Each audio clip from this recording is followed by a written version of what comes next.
Good morning, friends. So I literally just woke up and did a couple of yoga stretches and I was like, oh, I gotta talk about this. I know it's really difficult sometimes to, start a new process, especially when it comes to working out or starting a new physical thing. I know I've talked about this on my channel before, how to start things a little bit easier.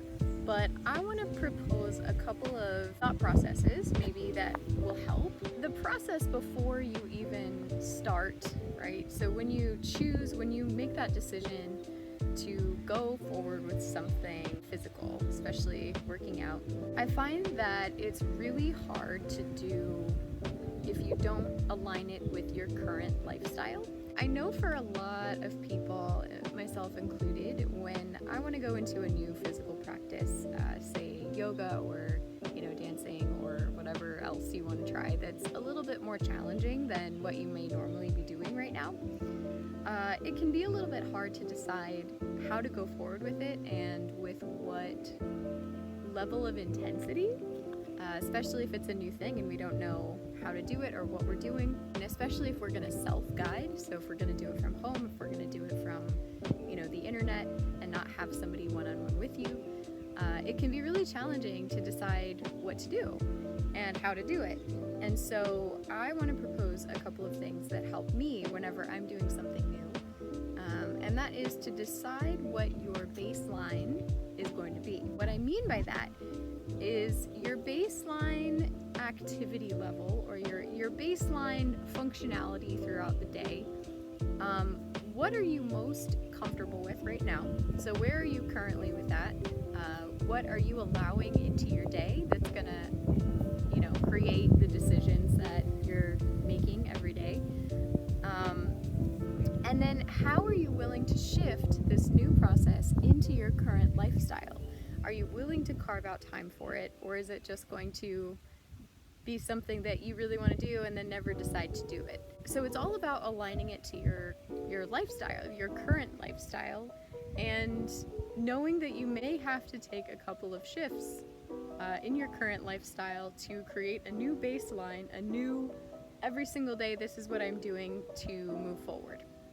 I know it sounds kind of like a motivational speech, and I guess it kind of is, but nothing really sticks unless you decide that it's going to fit into your current lifestyle in some way. So rather than just saying, oh, I'm going to learn piano, for instance, you're going to say, okay, how much time during the week am I willing to dedicate to playing around with the keys and learning my chords?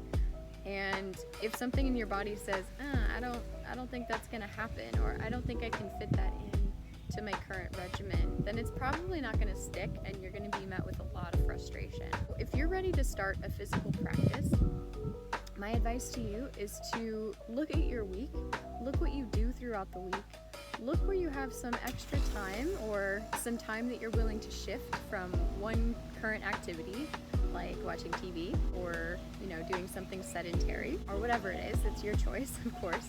But what chunk of time through that week are you willing to shift towards your new project? What kinds of things are you willing to align your lifestyle with that thing? Well, let's say you are going to learn how to do jazz dance. How much time are you willing to dedicate to doing that? Are you willing to stand up by yourself and listen to music and practice your steps throughout the week? Are you willing to take that time you would normally read the newspaper in the morning and watch a couple videos and talk to your instructor on how to do those steps better? So it's all about making time, carving out time through your week to do these things. The second thing, so we talked about carving out time, we're defining our baseline. The other thing is finding the inherent joy in the activity. So a lot of people think that if you decide to do something and you start doing it, that it's always going to give you joy. And that is sort of true. I mean, it's there, it's in there, but generally we don't feel very joyful with an activity until it aligns with our lifestyle and until we start to learn more skills that allow us to own that skill. So when we first start out something, let's say yoga, we can get really frustrated because maybe we don't know how to breathe properly, or maybe we don't know how to open our hips, and that makes us really frustrated and depressed. We have to acknowledge that that's a part of this, that it's not going to be 24/7 joyful when we first learn a new subject, and that's okay. And that's where we can shift our mind into being curious about it, because we can always find joy in being curious about something, because we're acknowledging that we don't fully own it, that we're exploring it, and that's necessary. So I know that was kind of a lot of rambling. In conclusion, we always want to define a baseline, define our baseline for what we're willing to do every single day, what we're willing to do during our week. And then when we want to introduce something new, we have to see how that new thing is going to align with our current baseline. If it's something that can align easily, or something that we can shift to align really easily, then awesome. If it's something that we can acknowledge that's going to be a little bit frustrating at first, or it can be, that is not always going to be super joyful in the beginning, but we can find joy in the curiosity, then aligning that new skill is going to be that much easier. I hope this was helpful. Ethereal time, you know how it goes in the morning. Enjoy, and talk to you soon.